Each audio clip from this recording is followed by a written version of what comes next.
15,000 करोड़ रुपए के निवेश, जिसके माध्यम से अब तक 60,000 नौजवानों को गोरखपुर में ही नौकरी दी जा चुकी है। गीडा में, उसके आसपास के क्षेत्रों में अब नए नए होटल आ रहे हैं, नए नए उद्योग लग रहे हैं। देश और दुनिया का हर उद्यमी जो पहले गोरखपुर के नाम से डरता था, आज वो गोरखपुर में निवेश करके यहीं के युवाओं को यहीं पर नौकरी मिल सके, इसके लिए कार्य हो रहा है। बहनों और भाइयों, विकास की प्रक्रिया अनवरत चलती रहे, यही फर्क है पिछली सरकारों में और डबल इंजन की सरकार में। यही फर्क है। पिछली सरकारें परिवार के लिए लड़ रही थी, परिवार के लिए कार्य कर रही थी, प्रदेश के संसाधनों में लूट मचाई हुई थी, बिजली नहीं मिलती थी, सड़कें गड्ढा में तब्दील थी, पर्व और त्योहार आने के पहले सन्नाटा छा जाता था, लोगों के घर में आशंका आ जाती थी, पता नहीं कब क्या हो जाए। बहनों और भाइयों, आप तो पर्व और त्योहार किसी के भी आए, शांतिपूर्ण तरीके से पर्व और त्योहार भी संपन्न हो रहे हैं। शांतिपूर्ण तरीके से लोग उत्साह और उमंग के साथ इन आयोजनों का हिस्सा बनते हैं। परेशानी अब उत्तर प्रदेश की 25 करोड़ जनता को नहीं, दंगाई और दंगाइयों के आकाओं को परेशानी हो रही है कि उनका धंधा चौपट हो गया है, बिजनेस बढ़ रहा है, व्यापारी सुरक्षित है, बेटी सुरक्षित है, लेकिन दंगाई और दंगाई के आका परेशान हैं। वे उत्तर प्रदेश के खिलाफ विश्वमन कर रहे हैं। उन्हें उत्तर प्रदेश की प्रगति अच्छी नहीं लग रही है। कहते हैं कि उत्तर प्रदेश की प्रगति के आंकड़े तो ये फर्जी हैं। अरे फर्जी उत्तर प्रदेश के विकास के आंकड़े नहीं, अर्थव्यवस्था के आंकड़े नहीं। आपकी सोच दूषित हो चुकी है और अपनी इस दूषित सोच को उत्तर प्रदेश पर मत थोपो। अब ये उत्तर प्रदेश बदल चुका है। अब उत्तर प्रदेश इन जातिवादी ताकतों का नहीं, इन माफियावादी ताकतों के हाथों पर नहीं, इन परिवारवादी ताकतों के हाथों पर नहीं खेलेगा। अब उत्तर प्रदेश विरासत और विकास की प्रधानमंत्री मोदी जी के विजन पर विकसित भारत की परिकल्पना को साकार करने के लिए आगे बढ़ रहा है।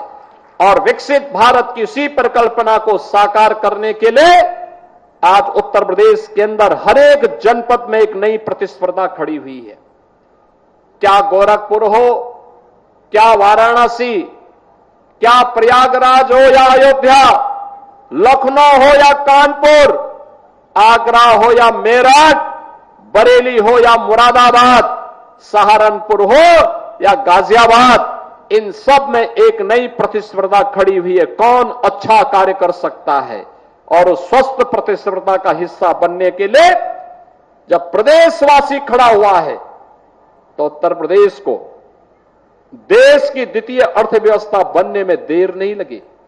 याद करिए ना, 1947 से लेकर के 2017 तक जिन लोगों ने परिवारवादी, जातिवादी राजनीति और तुष्टीकरण की राजनीति को बढ़ावा दिया था, उनके समय में उत्तर प्रदेश की अर्थव्यवस्था लगातार गिरावट की ओर थी। आबादी में सबसे बड़ा राज्य, प्राकृतिक संसाधनों से भरपूर राज्य, सबसे उर्वरा भूमि, सबसे प्रतिभाशाली युवा, लेकिन विकास के पायदान पर लगातार गिरावट आ रही थी। और 2017 के बाद 3 वर्ष कोरोना जैसी वैश्विक महामारी से लड़ते हुए भी लगातार उत्तर प्रदेश आगे बढ़ता जा रहा है।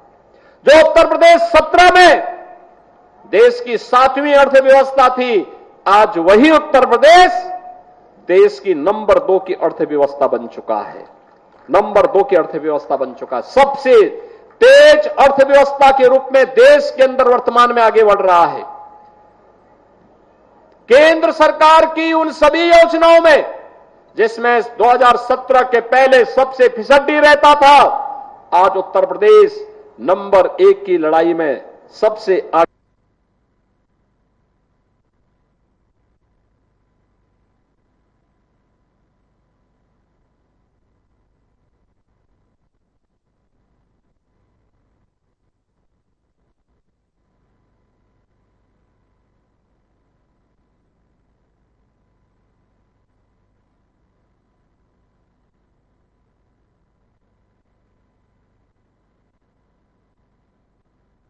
वसूली के लिए निकल पड़ते थे।